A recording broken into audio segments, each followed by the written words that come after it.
ఈరోజు ఈ రెసిపీతో అయితే మా హస్బెండ్ ఇంకొంచెం ఎక్కువ రైస్ తింటారు. చాలా బాగుంటుంది, అంత బాగుంటుంది అనమాట. మా హస్బెండ్కి చాలా ఇష్టమైన కర్రీ. ఏంటి అనుకుంటున్నారా? ఎగ్ మసాలా కర్రీ ఎలా వండాలో చూపిస్తాను రండి. చాలా బాగుంటుంది, ఒకసారి ట్రై చేయండి. చూస్తున్నారు కదా, ముందైతే స్టవ్ ఆన్ చేసుకొని కలయి పెట్టేసుకొని అందులోనే కొంచెం ఆయిల్ వేయండి, ఎక్కువగా కాకుండా. అందులోనే ఆనియన్ వేగగానే జీలకర్ర, ధనియాలు, లవంగాలు, యాలకులు, తర్వాత వచ్చేసి దాల్చిన చెక్క, ఎండుమిర్చి కూడా యాడ్ చేసుకొని టమాటో కూడా యాడ్ చేసుకోండి. టమాటో ఎర్రగా వేగిన తర్వాత మనం స్టవ్ ఆఫ్ చేసేసుకోవాలి. చూస్తున్నారు కదా, చల్లారిన తర్వాత మిక్సీ జార్లో వేసేసుకోండి.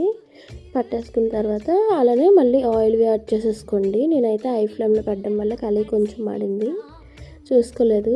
ఇటు సైడ్ పేస్ట్ ఆడుతూ చూసుకోలేదు. ఆ తర్వాత ఆ పేస్ట్ తీసుకుని వచ్చి ఇందులో వేసేసుకోవాలి. అందులోనే కరింపాకు, అల్లం వెల్లుల్లి పేస్ట్, పచ్చిమిర్చి కూడా యాడ్ చేసేసుకోండి.